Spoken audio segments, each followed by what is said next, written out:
Assalamu alaikum. Welcome to my channel and page Next Era Management Consulting. একটি প্রতিষ্ঠানে একজন দক্ষ কর্মীর যেমন প্রয়োজন আছে, ঠিক তেমনিভাবে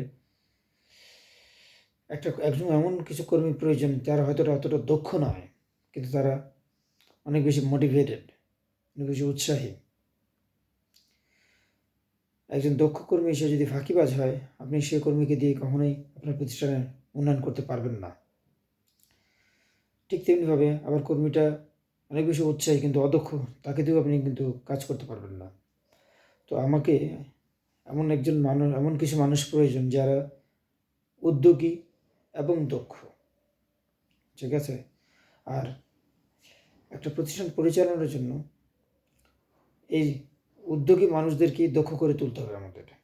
কারণ দেখা যায় যারা অনেক বেশি দক্ষ থাকেন তারা খুব দ্রুত কোম্পানি সুইচ করেন, একটি কোম্পানিতে থাকতে চান না, এবং তাদের এক্সপেকটেশন অনেক বেশি হাই থাকে। তো একটা মানুষ যদি তার যোগ্যতা যে বেশি চায়, এমন মানুষদেরকে প্রতিষ্ঠানে রাখা যাবে না। বরং যারা দীর্ঘদিন প্রতিষ্ঠানে কাজ করতে চায় তাদেরকে ধীরে ধীরে দক্ষ করে তুলতে হবে।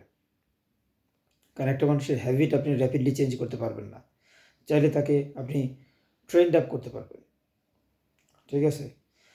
তো আমরা চেষ্টা করব আমাদের কর্মীদেরকে সঠিকভাবে মোটিভেটেড রাখার জন্য এবং ট্রেন্ড আপ করার জন্য, যাতে তারা আমাদের প্রতিষ্ঠানের জন্য সঠিকভাবে কাজ করতে পারে। সেই জন্যে একটা প্রতিষ্ঠানে রেগুলারলি ট্রেনিংয়ের ব্যবস্থা থাকা উচিত, যাতে কর্মীরা আপডেটেড থাকে এবং ট্রেন্ড আপ থাকে। ধন্যবাদ।